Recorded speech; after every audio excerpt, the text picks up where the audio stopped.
वालेकुम सलाम, वालेकुम सलाम। मुझे लगता है अभी शायद तकरीबन हम 4 जने हो गए हैं। 2 भाई शायद बाद में हैं या फिर ना भी हैं, उन्हें पता रिकॉर्डेड लेक्चर मिल जाएगा, तो मुझे लगता है अपन स्टार्ट कर लेना चाहिए है। अगर आएंगे तो फिर हम ऐड कर देंगे, ठीक है। तो अभी के लिए फिर मैं ये सोच रहा हूँ कि माइक बंद कर दूँ ताकि पहले मैं समझा दूँ, फिर हम आगे समझ लेंगे। और ना, आज की जो ये वीडियो है ना, वो बिल्कुल बेसिक है। इसमें कोई ज़्यादा कोई ऑप्शन तो है नहीं, बट ये है कि थोड़ा सा मैं ब्रोकर्स के बारे में बताऊंगा, क्योंकि ना जब आप आईसीटी के ट्रेडर बनते हो ना, तो आपको ना एक चीज़ सामने मिलती है ब्रोकर्स की। ये जो ब्रोकर क्या होते हैं, जब भी आप दो तरह के ब्रोकर होते हैं जिन पे आप ट्रेड करते हो, अगर आप प्रोफर्म के साथ नहीं ट्रेड कर रहे। अब ये ब्रोकर किस तरह से होते हैं, जैसे आपको पता है एक्सनेस ऑक्टाफेक्स वगैरह है। मैंने अभी पिछली वीडियो में भी ना, जो मेरी चैनल पे जो लास्ट वीडियो डली है, इसमें भी बताया था कि दो तरह के ब्रोकर हैं। एक होता है लिक्विडिटी प्रोवाइडर ब्रोकर और एक होता है money maker broker. Liquidity provider broker वो होता है जिसके पास ना लिक्विडिटी प्रोवाइडर होता है। लिक्विडिटी प्रोवाइडर हम इसे कहते हैं जो ब्रोकर इंस्टीट्यूशन के साथ मिलकर काम करते हैं प्रॉपर। उनके पास होते हैं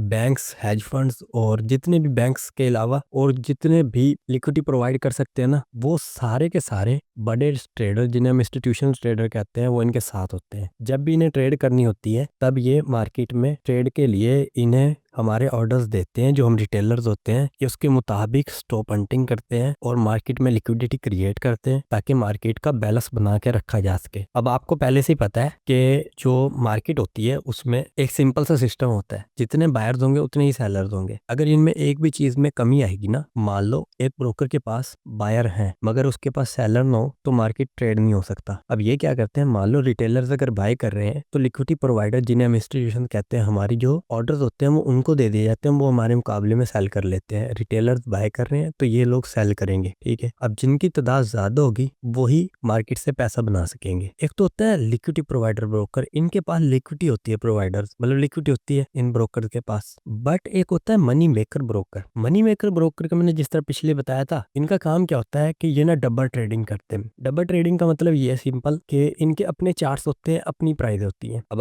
अगर आप जनरली देखोगे ना tradingview.com पर जाकर, तो एक्सनेस, ऑक्टाफेक्स और एक्सएम वगैरह की प्राइसें करीब तरीन होंगी। बट ऐसे भी ब्रोकर हैं जो कि मनी मेकर ब्रोकर है, और ना उनका आपने शायद कभी नाम भी नहीं सुना होगा, और उनके पास ना ज्यादा ऑर्डर्स नहीं होते, ठीक है। अब उनके पास क्योंकि ज्यादा ऑर्डर्स नहीं होते, तो वो क्या करते हैं, सॉरी, उनके पास ना ज्यादा रिटेलर नहीं होते जिस तरह से इन ब्रोकर्स के पास होते हैं, जो लिक्विडिटी प्रोवाइडर होते हैं। इनके पास ज्यादा आवाम नहीं होती, ज्यादा जो हजूम नहीं होता ट्रेडर्स का, तो ये लोग फंस जाते हैं। अब इनका काम क्या रहता है कि इनमें जो बड़े ब्रोकर हैं, जैसे एक्सनेस, ऑक्टाफेक्स और एक्सएम, वो क्या करते हैं, क्योंकि उनके पास ज्यादा बायर और सेलर मौजूद है, क्योंकि वो अपनी प्रमोशन बहुत ज्यादा करते हैं। बट जो दूसरे ब्रोकर हैं, वो मजबूरन उन्हें ना इस तरह के काम करने पड़ते हैं कि वो अपने प्लेटफॉर्म को लिक्विडिटी प्रोवाइडर तक नहीं पहुंचा सकते, क्योंकि उन्हें भी पैसा कमाना है, उन्हें प्लेटफॉर्म की फीस भी देनी है। इनके बहुत सारे रीजन होते हैं। जो मनी मेकर ब्रोकर होते हैं, ये लिक्विडिटी प्रोवाइडर क्यों नहीं बनते। दूसरी चीज एक और समझाता हूँ कि जो लिक्विडिटी प्रोवाइडर ब्रोकर होता है ना, ये अच्छा होता है, और ये जो डब्बा ट्रेडिंग करते हैं मनी मेकर ब्रोकर, ये ठीक नहीं होते सही में। तो अगर आप ऑक्टाफेक्स, एक्सएम और एक्सनेस पे करते हो ना, उसका एक आपको बस एक ही बेनिफिट है, क्योंकि वो बहुत बड़े ब्रोकर है, उनका नाम है। मगर ये जो ब्रोकर होते हैं ना, अगर इनमें कोई छोटी कैटेगरी होती है ना, वो बड़ा आपको ना तंग करती है। उनके विड्रॉल में इशू आएगा, उनकी प्राइसों में इशू आएगा, उनकी लिक्विडिटी में इशू आएगा, स्प्रेड में इशू आएगा, बहुत सारा। और कमीशन भी अपनी मर्जी से चार्ज करते हैं, और जो इन इस तरह के ब्रोकर्स को प्रमोट करते हैं, वो उन पे काम करते हैं बहुत ज्यादा पैसा लेके भी, ठीक है। वो प्रमोशन करेंगे, और जो ब्रोकर या कह लो जो यूट्यूबर या जो ट्रेडर उन्हें प्रमोट करेगा ना, ये उसको बहुत सारा मार्जिन देते हैं। कई लोग तो कमीशन पे काम कर रहे हैं। मान लो अगर आप मेरे पास कोई रिटेल ट्रेडर लाए, मनी मेकर ब्रोकर के पास कोई भी रिटेल ट्रेडर, मान लो मैं जैसे एक यूट्यूबर हूँ, मुझे एक मनी मेकर ब्रोकर, ऐसे कोई XYZ एक ब्रोकर उठता है, वो मुझे कहता है, भाई मुझे ना आप ना रिटेलर ला के दो, अपनी ऑडियंस मुझे भेज दो, जो वो ट्रेड करेंगे ना, उसका 50% आपका, 50% मेरा। ये इसकी जनरल मिसाल है। तो आप इसका अंदाजा लगाओ ये कितने बड़े यानी कि ठग होते हैं, और इनकी अपनी ही प्राइस होती हैं। अब इनके अंदर अच्छे लेवल के जो मनी मेकर ब्रोकर है, वो ऑक्टाफेक्स, एक्सनेस और एक्सएम है। और अगर इनके बारे में और ज्यादा डिटेल से भी जानना है ना, तो मैंने उसके ऊपर एक बाकायदा डिटेल वीडियो यूट्यूब पे अभी अपलोड की हुई है। ये किस तरह से लोगों को फंसाते हैं और इनके साथ प्रॉब्लम क्या होती है, इनको विड्रॉल देने में इशू क्यों आता है। एक रीजन मैं बता देता हूँ, इनको विड्रॉल देने में ना इशू इस वजह से आता है कि ना, ये लिक्विडिटी प्रोवाइडर को तो आपके ऑर्डर देते नहीं, ये ना प्लेटफॉर्म के ऊपर से ना जो रिटेलर होते हैं ना, उन्हीं को उतने रिटेलर बाय और जो रिटेलर सेल कर रहे होते हैं, उन्हीं में आपस में बाइंग और सेलिंग करवाते रहते हैं, और उनके स्प्रेड और कमीशन खाते रहते हैं। और अगर कोई ब्रोकर मान लो अपना अकाउंट खाली करते, मान लो मैं एक रिटेलर से मैंने अपना अकाउंट खाली कर लिया, तो होता क्या है, ये उससे ना वो ले लेते हैं। अब ये पैसा बजाय इन लिक्विडिटी प्रोवाइडर के पास जाने के बजाय, जिन हम इंस्टीट्यूशन कहते हैं, इनके पास तो वो जाता ही नहीं है। इन्हें तो बल्कि हमारे ऑर्डर भी नहीं पता होता अगर हम इन प्लेटफॉर्मों पे ऑक्टाफैक्स, एक्सनेस और एक्सएम पे अगर ऑर्डर लगाते हैं तो ये हमें जो कहते हैं ना कि आपको इंस्टीट्यूशनल से जीतना है, इंस्टीट्यूशन से तो जीतने की बाद में ज़रूरत होगी, पहले हम इन्हीं से ही हार जाएंगे। ठीक है, तो ये बहुत ज़्यादा ना इशू देखने को मिलता है। अब इसके बारे में थोड़ा सा आगे जाके डिस्कस करते हैं। ये मुझे लगता है ये इतनी काफ़ी है फिलहाल ना इनके बारे में। बाकी आपको पता आगे आगे क्लासेस आएंगी ना, तो इनकी मैं आपको और भी काफ़ी सारी चीज़ें बताऊंगा। अभी बेसिक क्लास है तो इसलिए मैं ज़्यादा वो नहीं कर रहा। अब हम आते हैं जो मार्केट की जनरली तौर पर रियलिटी है कि अब मान लो किसी हम ऐसे ब्रोकर या प्रो फर्म के साथ काम कर रहे हैं जिसपे हमारे जो ऑर्डर्स है वो लिक्विडिटी प्रोवाइडर के पास जाते हैं। वैसे तो प्रो फर्म भी जो होती है ना, उनके अपनी प्लेटफॉर्म होते हैं और वहीं ट्रेड हो रही होती है, चाहे वो MT4 MT5 पे करवा भी रहे हैं ना, मगर उनका वो अपना ही कॉन्सेप्ट है, उनके अपने ही चार्ट्स होते हैं। अभी ये बहुत बड़ी वीडियो, एक बहुत बड़ा एक हजूम इकट्ठा हो जाएगा इसके ऊपर, और काफ़ी मैं ना यूट्यूब के ऊपर अपने एक डिटेल वीडियो बना दूंगा इसके बारे में ना। अच्छा, इंस्टीट्यूशन क्या होते हैं आपको पता है, शार्क्स होती हैं बिल्कुल बड़ी बड़ी बैठी हुई। ये रिटेलर का हुजूम आप ना कुछ लोग छोटा करके दिखाएंगे और वो यूं आते दिखाएंगे, लेकिन नहीं, ये रिटेलर होते हैं ना, ये बाय सेल करते ही रहते हैं। ऊपर से बाय कर दिया, नीचे से सेल कर दिया, मतलब ये एक ही चक्कर में घूमते रहेंगे। ऊपर रेजिस्टेंस, नीचे सपोर्ट है, ये यूं ही साइकिल में चलते रहेंगे बार बार। रेजिस्टेंस से सेल कर रहे होंगे, सपोर्ट से आएंगे बाय कर रहे होंगे। ठीक है, तो ये एक सर्कल में घूमते रहते हैं। इंस्टीट्यूशन के ऑर्डर ना हमेशा सपोर्ट और रेजिस्टेंस के, सपोर्ट के हमेशा नीचे रहेंगे, रेजिस्टेंस के ऊपर रहेंगे, जिसे ना अगर हम ICT की जुबान में कहें तो उसे इंड्यूसमेंट बोला जाता है, सपोर्ट और रेजिस्टेंस को। इंड्यूसमेंट का मतलब ये होता है कि किसी जगह पर रिटेलर्स को लाके इंड्यूस किया जा रहा है कि आप यहाँ पर बाय या फिर सेल करें। अब ये ICT मैंने इसको साथ लगाया हुआ है क्योंकि यूट्यूब पे काफ़ी सारे ऐसे लोग हैं जो इसको इस तरह से करके दिखा रहे होते हैं कि ICT या फिर SMC इन्हीं के साथ पीछे ट्रेड करता तो ऐसे ही है, मगर ये भी इतना समझदार नहीं होते जितना ये होते हैं। अब ये रियल इंस्टीट्यूशन की बात हो रही है। इधर जो पीछे बात की थी ना, इधर आपकी लड़ाई ना किसी इंस्टीट्यूशन से नहीं होती। एक्सनेस, XM, ऑक्टाफैक्स पे आप ब्रोकर के खिलाफ ही लड़ रहे होते हो, क्योंकि ब्रोकर ने आपके पैसा देना होता है सेलिंग और बाइंग के दौरान। अगर आप हारते हो तो ब्रोकर क्या करता है, आपका पैसा ले लेता है, लेकिन अगर आप जीतते हो तो ब्रोकर को ही वो पैसा देना पड़ता है। उसका रीज़न पता क्या है? उसका रीज़न ये है कि जो बायर वहाँ पर आए थे ना, उन्होंने हमारे असल लिक्विडिटी प्रोवाइडर के पास तो हमारा ऑर्डर भेजे ही नहीं है। अगर मान लो कोई ज़्यादा अमाउंट जीत जाता है या बहुत बड़ा एक विड्रॉ लगा देता है, तो इनके पास टाइम नहीं होता, या कहते हैं फंड नहीं है, अभी कुछ देर का आप टाइम दो, हम आपको वो दे देंगे। ठीक है, अब हम थोड़ी सी स्ट्रक्चरल बेस बात करते हैं। हो सकता है कि अभी आपको कन्फ्यूजन हो रही हो, लेकिन ये बिल्कुल बेसिक वीडियो है। मैं ना आगे चल के ना, अभी तो शुरू है, आहिस्ता आहिस्ता आपको ना सारी चीज़ें समझ आने लगेंगी। ये ना एक स्पोर्ट है, मार्केट एक जोन एक्सपेंशन देता है और एक ना साइडवेज मोड में चला जाता है। तो यहाँ पे क्या होता है, स्पोर्ट बनना शुरू हो जाती है। तो रिटेलर्स को क्या लगता है कि ये एक स्पोर्ट पॉइंट है जहाँ से मार्केट दोबारा आएगा तो हम बाय करेंगे, और इनके स्टॉप लॉस इसके नीचे रहते हैं। मार्केट दोबारा आता है, इनके नीचे स्टॉप लॉस खा लेता है और फिर एक FVG में ट्रेड करता है या ऑर्डर ब्लॉक पे ट्रेड करता है, देन मार्केट में रियल मूव आता है। ठीक है, इसी तरह अगर हम सेल पे बात करें तो मार्केट क्या करता है, साइडवेज हो जाता है एक्सपेंशन देने के बाद, और ये एक रेजिस्टेंस क्रिएट हो जाती है। रिटेलर को क्या लगता है, मार्केट तब दोबारा यहाँ आएगा, दोबारा मार्केट रेजिस्टेंस क्रिएट करेगा। अब एक ना जो प्राइस एक्शन के जो लोग हैं उनकी एक और मेंटेलिटी है कि जितनी बार मार्केट इस सपोर्ट को टकरा के रिजेक्शन लेगा ना, वो समझते हैं ये उतनी ही मजबूत सपोर्ट है। मगर ICT का ये कहना है कि ये लेवल जितनी बार ट्रेड होगा ना, जितनी बार टैप होगा, ये उतना ही कमजोर होता चला जाएगा। और ऐसा होता भी है, क्योंकि बार बार कितने की ऑर्डर बचे होंगे यहाँ पर। मार्केट जब भी वापस आता है ना, वो ऑर्डर उठाने के लिए आता है। मान लो अगर मार्केट ने यहाँ से कुछ ऑर्डर छोड़ भी गए हो, तो नेक्स्ट टाइम पर जब आएगा वो थोड़े ही ऑर्डर बचे होंगे, वो उठा लेगा। अब जब मार्केट तीसरी बार आएगा फिर तो कोई ऑर्डर ही ना होगा, वो ट्रैप कर लेगा उसको, और नीचे कोई और PDR से मार्केट दोबारा उठ के वापस ऊपर की तरफ जाएगा। ठीक है, एक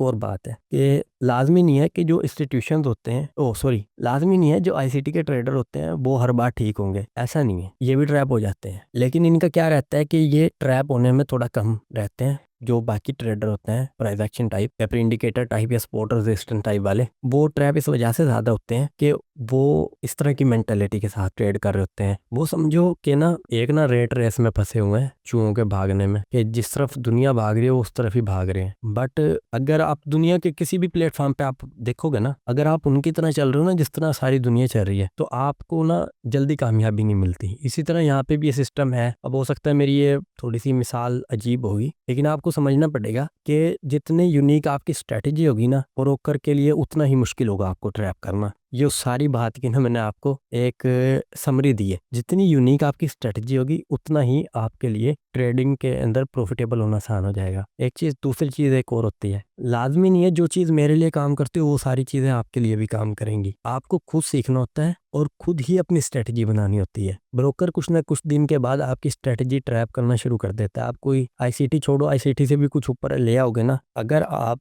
अपनी ही स्ट्रेटजी पर काम कर रहे हो तो ब्रोकर आपको 10-15 ट्रेड मैक्सिमम जीतने दे देगा। उसके बाद आपकी स्ट्रेटजी ट्रैप होना शुरू हो जाएगी, फिर आपको पिवट करना पड़ेगा। जिस तरह से मैंने अपनी शायद पिछली वीडियो में बताया था, जो मेरे यूट्यूब चैनल पर अभी लेटेस्ट वीडियो पड़ी हुई है, उसमें मैंने बताया था कि मैं एक बार 10 ट्रेडें लगातार जीता था 1/2 और 3 पर, लेकिन उसके बाद मेरे साथ ये हुआ कि मैं लगातार 5 ट्रेडें हार गया था। ठीक है, तो ये ब्रोकर जो होते हैं ना, वो आपको ट्रैप कर ही लेते हैं कहीं ना कहीं पर। तो आपको स्ट्रेटजी पिवट करती रहनी चाहिए और बेहतर से बेहतर चलते जाना है। आपने ये नहीं है कि आईसीटी पे रुक जाना है, अपना भी कुछ आपने क्रिएट करना होता है। अब ये सारी सिंपल चीज़ मैंने आपको यहाँ पर दिखा देता हूँ। अब आप ये देखो, अगर आप में से कोई लड़का या कोई भाई प्राइस एक्शन से आया ना, प्राइस एक्शन के 2 से ट्रेडिंग कर रहा होगा, तो उसे पहले से ही पता है कि ये ना एक रेजिस्टेंस एरिया, और ये जितनी बड़ी रिजेक्शन है तो लोगों को लगता है कि मार्केट ना दोबारा सपोर्ट तक जाएगी। अलबत्ता वो सपोर्ट तक आई है यहाँ पर।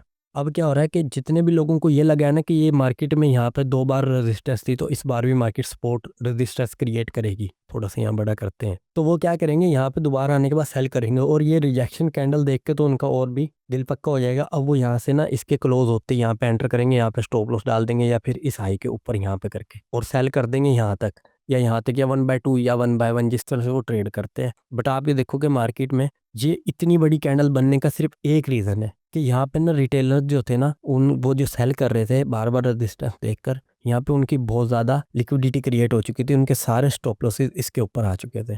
ठीक है, तो इसलिए मार्केट ने बड़ी तेज़ी के साथ उनका स्टॉप लॉस हिट किया। और ये 1 डे का टाइम फ्रेम है, इसकी आप ये देखो कि ये प्राइस एक्शन डेली के टाइम फ्रेम पे भी कितना बेकार वर्क करता है। एक बार हो सकता है चल गया होगा, ठीक है, मैं ये नहीं कहता कि नहीं चलता। एक बार मार्केट ने रिजेक्शन लिए, लोगों ने ट्रेड किया, अच्छी ट्रेड होगी, लेकिन उसके बाद क्या हो रहा है आपके पास सामने है कि मार्केट जब रिटेलर के लिए तो 2-3 बार वो सपोर्ट बननी चाहिए, रेजिस्टेंस बननी चाहिए। इसी तरह यहाँ पर भी है, मगर क्योंकि ट्रेंड बाय का है तो मार्केट यहाँ पर फिर भी कदरे कुछ बेहतर रिजल्ट दे रही है। जैसे यहाँ पे पहले भी सपोर्ट थी, ये भी सपोर्ट थी, जिनने यहाँ से बाय किया होगा इस वाली रिजेक्शन को लेकर हायर हाई क्रिएट होने के बाद, तो उनके स्टॉप लॉसेस यहाँ से खाए, उसके बाद मार्केट ऊपर गया है। बट ये इतना भी नहीं है जितना लोग बता देते हैं कि फेल हो जाता है। हर चीज़ किसी न किसी हद तक काम करती है, क्योंकि अगर वो बिल्कुल काम करना छोड़ देगी तो लोग उसे ट्रेड करना भी छोड़ देंगे। ठीक है, तो ये भी सपोर्ट है, आपको पहले से ही पता है, मुझे मतलब बताने की ज़रूरत नहीं है। मार्केट इस तरह से वर्क करती है कि जहाँ पर भी रिटेलर्स बाय करने का सोचेंगे, मार्केट वहाँ से स्टॉप लॉस खाएगी फिर जाएगी, और जहाँ से रिटेलर सेल करने का सोचेंगे, मार्केट पहले सेल, रिटेलर के सेल खाएगी फिर वापस आएगी। एक होता है ट्रेंड लाइन। दो तरह की ना रजिस्टर, 2 तरह की लिक्विडिटी होती है मार्केट में, जो कि बहुत ज़्यादा यूज़ होती है। एक double top double bottom liquidity होती है, ठीक है, और एक होती है ट्रेंड लाइन लिक्विडिटी। ये डबल टॉप डबल बॉटम वाली है, जिसको हम एम पैटर्न और डब्ल्यू पैटर्न कहा करते थे। देखो ये डब्ल्यू बना हुआ है इस तरह से, या ये समझ लो कि ये एम बना हुआ था, तो मार्केट जब यहीं पर आएगी हम दोबारा सेल करते हैं। एक होती है ट्रेंड लाइन लिक्विडिटी। मार्केट क्या करता है कि एक ना ट्रेंड में हायर हाई बनाता जा रहा होता है, अब इस ट्रेंड को ना बड़ा मजबूत समझा जाता है, और मार्केट ना ट्रेंड लाइन के साथ ट्रेड और होता है। जैसे ही मार्केट में रिटेलर्स बहुत ज़्यादा तादाद में सेम इसी पॉइंट से एंटर करेंगे ना, जब यहाँ मार्केट थर्ड टैप करेगी तो एक हल्की सी रिजेक्शन लाजमी देगी, ताकि और ज़्यादा कंफर्म हो जाए, लोग और एंटर कर लें अपने जो उनकी ट्रेड है। उसके बाद मार्केट क्या करेगा, तेज़ी से नीचे आएगा, इन सारे के स्टॉप लॉसेस जिसके इसके नीचे होंगे वो सारे उठाएगा, और यहाँ से इस एफवीजी या इस ऑर्डर ब्लॉक से मार्केट ट्रेड करके ऊपर चला जाएगा। यही सेम कॉन्सेप्ट यहाँ पर भी लगेगा। अब हम थोड़ा सा आगे चलते हैं, ये देखो। अच्छा, इसको बोला जाता है जनरल प्रॉपर इंडेसमेंट। मार्केट एक ट्रेंड लाइन पर काम कर रहा था। अब जितने भी रिटेलर्स होते हैं ना, उनका एक माइंडसेट होता है। वो क्या करते हैं कि मार्केट जब एक टैप दूसरा टैप और जो तीसरा टैप करती है ना, तो वो बाय करते हैं। जिन्होंने इसके टैप के ऊपर पहले से बाय एंटर किया होगा ना, उनके तो पहले स्टॉप लॉस खा लिए होंगे।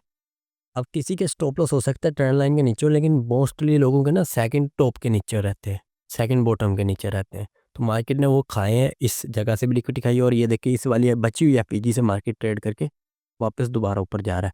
सेम इसी तरह यहाँ पर भी ट्रेंड लाइन बनी हुई थी, जिसने यहाँ से बाय किया होगा मार्केट यहाँ तक गया, फिर दोबारा इस एफईजी से बची हुई एफईजी से मार्केट वापस ऊपर की तरफ जाके अब मार्केट ऑल टाइम हाई नया बना सकता है गोल्ड पर। यह गोल्ड का भी रिसेंट चार्ट है, ठीक है। बट एक चीज़ मैं शायद यहाँ भूल गया, हाँ। अच्छा, मैं जब बिगिनर था ना, तो हमें क्या लगता था कि मान लो ये एक ट्रेंड लाइन बनी हुई है, जैसे ही ये ट्रेंड लाइन टूटती थी ना और हमें मार्केट ऊपर जाता दिखाई देती थी, फिर हम क्या करते थे, यूं करके जोड़ दिया करते थे। अभी मैं आपको ना जोड़ के दिखाता हूँ, मतलब मैं कैसा कहना चाह रहा हूँ। हम ये कर दिया करते थे उसके साथ, हम कहते थे ये इस तरह से जुड़ रही है मार्केट और ये रिजेक्शन मिल रही है तो मार्केट अब दोबारा ऊपर चली जाएगी। और अच्छा ये बहुत ज़्यादा लोग करते हैं पहले भी, लेकिन जब हम किया करते थे बहुत ज़्यादा किया करते थे इस तरह से। और ये भी क्या करते थे जैसे मार्केट इसी को दोबारा ना क्यों रेजिस्टेंस लेके नीचे आएगी, ये भी बहुत चलता था मार्केट में। और अगर ये दूसरे ट्रेडर होते हैं वो एमएसएस से देख के सेल कर रहे होते हैं इसी तरह से, ये देखो ये मार्केट ऐसे एफवीजी से कितनी बड़ी रिजेक्शन लिया तो लोगों ने सेल किया होगा, यहाँ पर स्टॉप लॉसेज होंगे, यहाँ पर होंगे, वो इनके भी उठाएगी। जैसे एसएमसी के जो आईसीटी के ट्रेडर हैं जिन्हें जो काउंटर ट्रेड में ट्रेड कर रहे हैं वो भी उठाएंगे, उनके भी स्टॉप लॉस उठ जाएंगे मार्केट में, जो ये समझते हैं कि मार्केट में यहाँ से ट्रेंड चेंज हो चुका है। फाइनल थॉट्स तो मैं अब आपको बाद में दूंगा, पहले मैं माइक ओपन करता हूँ। और अभी इसके हिसाब से जिसकी भी कोई भी कन्फ्यूजन है ना वो मैं आपकी दूर कर दूंगा।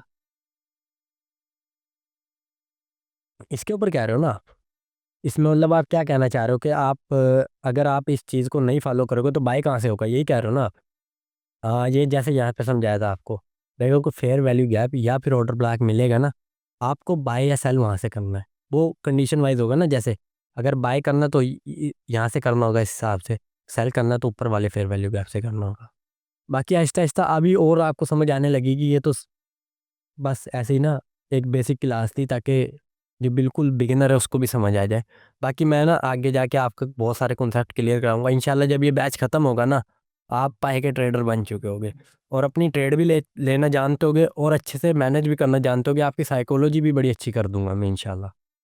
फेयर वैल्यू गैप पे वैसे ने मैंने अभी तक कोई पर्सनल वैसे कोई खास वीडियो बनाई नहीं है, क्योंकि ये ना एक बहुत बड़ा कॉन्सेप्ट है फेयर वैल्यू गैप। अगर ये छोटा मोटा होता मैं इसके ऊपर वीडियो ले आता अपने चैनल पर भी, लेकिन इस बैच में तो आएगी, लेकिन चैनल पर भी आएगी। चैनल के ऊपर ना इसके ऊपर फेयर वैल्यू गैप के ऊपर एक सीरीज़ आएगी।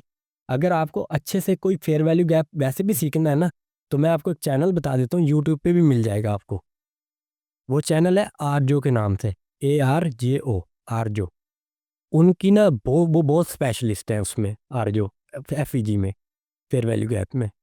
वो उनकी maximum trades fair value gap पे रहती हैं और वो कैंडल साइकोलॉजी भी समझाते हैं, बहुत अच्छा सिखाते हैं फ्री में वो आपको। लेकिन मेरे चैनल पे भी आ जाएगी इंशाल्लाह। ऑर्डर ब्लॉक पे वीडियो पड़ी है ऑलरेडी, बट ये है भाई, ये ना असल में एक दो तो है नहीं, अगर मान लो इनके ऊपर मैं एक दो वीडियो बना दूँ तो सारे क्लियर तो नहीं होते। ये तो समझो साथ ही साथ चल रहे हैं, नए भी आएंगे पुराने भी आएंगे, काफ़ी सारे कॉन्सेप्ट होते हैं। कुछ टाइमिंग मैटर कर रही होती है, कुछ और भी चीज़ें मैटर करती हैं। मान लो अगर मार्केट यहाँ से बाय गया भी है ना तो सिर्फ इस एफवीजी का अकेला रोल नहीं होगा उसके अंदर, और भी बहुत सारी चीज़ें होंगी। मतलब यहाँ कोई न्यूज़ होगी, कोई टाइमिंग होगी, लिक्विडिटी जैसे होती है, टाइमिंग के ऊपर लिक्विडिटी होती है। आईसीटी में कॉन्सेप्ट है price and time, time and price liquidity, वो बड़ा चलता है इसमें। जितने भी इंट्राडे ट्रेडर होते हैं उनके लिए तो खास तौर पे बड़ा ज़रूरी है वो। मेन टॉपिक्स पे मैंने ना शायद वो ऑलरेडी टेलीग्राम में डाला था यार, क्योंकि मैं तो उसके हिसाब से क्लासेस चला रहा हूँ ना। मैं एक मिनट देखता हूँ कौन सा नंबर है। अब आपके लिए हो सकता है कौन सा मेन टॉपिक हो, आप पहले मुझे अपना मेन टॉपिक बताओ कि आप क्या समझते हो कौन सा मेन टॉपिक हो सकता है। बायस है, बायस तो अभी नहीं आएगा, वो तो टाइम लगेगा उसमें। हाँ बायस के ऊपर वीडियो लाजमी आ जाएगी और वो भी बहुत डिटेल्ड है। हाँ वो अभी ना इंशाल्लाह, पहले तो मैं सोचा था जुमे तक आ जाए, लेकिन ये है कि वो अब यहाँ भी बिजी हैं और कल से क्योंकि रिकॉर्डेड लेक्चर भी लेके आने वाला हूँ ना, और ये फिर साथ ये भी चलेगा, तो मैं उसमें ये कर अभी ये कि उसमें टाइम लग रहा है, लेकिन हफ्ते तक वो आ जाएगी इंशाल्लाह, क्योंकि वो वीडियो बहुत ज़्यादा बड़ा है, उसको एडिट भी करना पड़ेगा अभी। अभी मेरे मुताबिक ना अगर हमें डेली बायस पे आना भी है ना तो मैं थर्ड मंथ में जाएंगे इस हिसाब से तो। लेकिन यह है कि मैं कोशिश कर रहा हूँ कि इसमें से कम करूँ लेक्चर, जो ज़्यादा मतलब जिनका ज़्यादा यूज़ है नहीं ना मार्केट में, वो ख़त्म कर दूंगा यूट्यूब पर, लेकिन वो मैं फिर भी डाल दूंगा क्योंकि वहाँ तो ये कि टेंशन नहीं है टाइम की, कोई वो नहीं होता, वहाँ आ जाएंगे वो बाकी लेक्चर। लेकिन ये है कि यहाँ पे ज़्यादा इंपॉर्टेंट लेक्चर सिखाऊंगा, तो ये है कि वो 1.5 महीने तक आ जाएगा डेली बायस, क्योंकि वो छोटा सा कॉन्सेप्ट नहीं है। अभी जब वीडियो आएगी ना आपको खुद ही समझ आ जाएगा कि यार डेली बायस या फिर ये जो बायस है ये अगर इतनी चीज़ों को मिलकर ट्रेड बनती होगी तो खुद ही आइडिया लग जाएगा। मतलब 2 घंटे तो मैं आपको सिखाते ही रहूँगा उसके अंदर, इस तरह वाली ट्रेड बनेगी फिर इस तरह वाली बनेगी, काफ़ी सारे हैं। अभी कभी आपने ये मेरी पिक्चर देख रहे हो, ये जो पिक्चर आपके सामने यहाँ पे शो हो रही है स्क्रीन पे, आपको पता है मेरी वीडियो इसके हिसाब से ही बनी हुई होती है, इसी तरह मैं पिक्चर्स आगे करता हूँ, पहले ही पता है। अब आप ये अंदाज़ा लगाओ कि मैंने आज तक ना अपनी सबसे बड़ी वीडियो ना 1 घंटे 16 मिनट की क्वार्टरली थ्योरी की बनाई थी। उसके अंदर कितनी पिक्चर्स थी? 39। अब जो वीडियो आ रही है उसके अंदर 70 पिक्चर्स हैं। तो कितनी बड़ी वीडियो हो सकती है? 2 घंटे से भी ज़्यादा की होगी कम से भी कम। हाँ, थैंक गॉड इट्स फ्राइडे होता है, लेकिन वो मैंने उसमें सिखाया नहीं क्योंकि उस हाँ, सिखाया नहीं है वो मैंने। वो इकोनॉमिक कैलेंडर जब आप सीखोगे ना फिर समझ आएगा वो। हाँ, वीकली प्रोफाइल में था वैसे वो इकोनॉमिक कैलेंडर वाले में। लेकिन लेकिन शायद मैंने TGIF अभी तक सिखाया नहीं है। मतलब ये थैंक गॉड इट्स फ्राइडे वाला कॉन्सेप्ट है। हाँ, वो थोड़ा-सा एक अलग पिक्चर है, वो फिर ना अजीब लगता है उसको उसी वीडियो में डालना ना, फिर वो पूरे का पूरा रिदम ही ख़राब हो जाता है क्योंकि वो 2 वीडियो आपस में मर्ज होके चलती हैं, ये अलग चलती है। नहीं, नहीं, वो यूँ होगा ही नहीं। वो मैंने आपको कहा ना, आपको इकोनॉमिक कैलेंडर जब तक नहीं समझ आएगा ना, फॉरेक्स फैक्ट्री पे जो रेड फ़ोल्डर न्यूज़ होती हैं, वो तब तक आपको आएगा ही नहीं। और मैं आपको एक बात बताता हूँ आज ही, कि ना जो मार्केट है ना, इसमें ना सिंपल सा एक रीज़न है। 1 मिनट मैं ना वीडियो दोबारा स्टार्ट करता हूँ, रोक के। ये यानी कि ये मीटिंग नहीं खत्म होगी, जो मैंने रिकॉर्डिंग लगाई हुई है ना, वो वीडियो थोड़ी ज़्यादा जब 30 मिनट से ऊपर जाती है ना, फिर वो प्रीमियर प्रो में ना एडिट करना मुश्किल हो जाता है। हाँ जी। अच्छा, क्या बात कर रहा था मैं? हाँ, TG अच्छा, मैं वो बता रहा था आपको कि ना मार्केट में जो ये था ना अपना इकोनॉमिक कैलेंडर जो होता है, इसका ना मार्केट के ना फंडामेंटल पर बड़ा ना किरदार होता है। मार्केट का ना फंडामेंटल पर सबसे ज़्यादा चलती है। जितना भी टेक्निकल एनालिसिस है ना, वो 20, 25, 30% काम करता है। बाकी मार्केट ना फंडामेंटल्स पे चलते हैं। जितने भी इंट्राडे ट्रेडर हैं ना, उनके लिए सबसे ज़्यादा इंपॉर्टेंट रहता है। अभी चक्कर क्या है कि अगर आप इन चीज़ों को नहीं सीखते ना, वैसे तो सीखनी पड़ेंगी क्योंकि ये हर टाइम फ्रेम के आपके लिए यानी कि कंडीशन तो पैदा करेंगी। लेकिन क्या होता है कि जो स्विंग ट्रेडर होते हैं ना, उनके लिए ज़्यादा मुश्किल नहीं होती, उनकी मैनिपुलेशन बड़ी कम होती है क्योंकि उनके एंट्री टाइम फ्रेम ही ऑलमोस्ट 4 आवर बन जाता है। अब कुछ लोग तो ऐसे हैं जो 4 आवर का स्ट्रक्चर नहीं, बायस फॉलो करके आए होते हैं। जैसे आपने ना मेरी इंट्राडे बायस वाली वीडियो देखी होगी, उसमें मैं बायस को ट्रेड कर रहा हूँ इंट्राडे के हवाले से। मतलब 4 आवर के बायस को ट्रेड हो रहे हैं। अब उसकी एंट्री आपको पता 5 मिनट पे जाके कर रहे थे। तो वहाँ पे जो न्यूज़ की मैनिपुलेशन अगर आएगी ना, अगर हाई इम्पैक्ट न्यूज़ आ गई बीच में, तो आपके स्टॉप लॉस हिट होने के चांसेस होते हैं। लेकिन अगर आप स्विंग ट्रेड कर रहे हो ना, तो H4 की कैंडलें बड़ी से बड़ी भी इतनी बड़ी बन जाती हैं। इसी तरह से दिख रही होती है ना। तो उसमें ना आपके स्टॉप लॉसेस ना स्विंग के नीचे अगर आ जाते हैं ना, तो इतना आसान नहीं होता न्यूज़ के लिए वो उठाना। ठीक है? हाँ, इसीलिए मैं खुद तो पर्सनली है ना स्विंग ट्रेडिंग करता हूँ। इंट्राडे कभी हो जाए तो कर लेता हूँ अगर मुझे ज़रूरत पड़े। वैसे तो मैं खोलता ही नहीं हूँ इंट्राडे की जल्दी सी ट्रेड। लेकिन ये कि स्विंग करता हूँ। स्विंग में ना एक तो एंट्री मिलती है आसानी से, और बहुत खुला टाइम होता है ट्रेड करने के लिए। लेकिन इनकी अमाउंटें बड़ी होती हैं मिनिमम डिपॉज़िट के लिए। बाकी मैंने एक लिस्ट शेयर कर देता हूँ ना मीटिंग के बाद ना, कि लिक्विडिटी प्रोवाइडर ब्रोकर क्या होते हैं और मनी मेकर क्या होते हैं। मनी मेकर ब्रोकर आपको ओक्टाफैक्स, एक्सनेस, एक्सएम, ये सारे मनी मेकर ब्रोकर है। ये डब्बा ट्रेडिंग करते हैं। ये डब्बा ट्रेडिंग का ये मतलब नहीं है डब्बा ट्रेडिंग ही हो रही है। मतलब इनके ना अपने चार्ट्स होते हैं, अपनी प्राइसें होती हैं। और अगर आपको इसके अंदर थोड़ी डिटेल चाहिए ना, तो आप बजाय यूट्यूब पे कोई वीडियो देखने का चैट जीपीटी से पूछ लो, वो आपको ज़्यादा अच्छा बता देगा कैसे होते हैं, इन दोनों में क्या फ़र्क है। कल होगी प्रीमियम एंड डिस्काउंट है और ओटी एंट्री सेटअप के ऊपर रिकॉर्डेड आ जाएगा इंशाल्लाह ये कल ना। आज क्योंकि वो मेहमान आए हुए थे, इसकी वजह से ना थोड़ा सा इशू रहा है। और वो फिर क्योंकि यहीं बैठते हैं, आपको पता है, कज़न वगैरह सारे, तो इसकी वजह से हो नहीं पाया। मैंने कहा फिर आज तो चलो लाइव ही कर लेते हैं। टॉपिक भी ज़्यादा बड़ा नहीं है, इसकी वजह से किया था आज तो।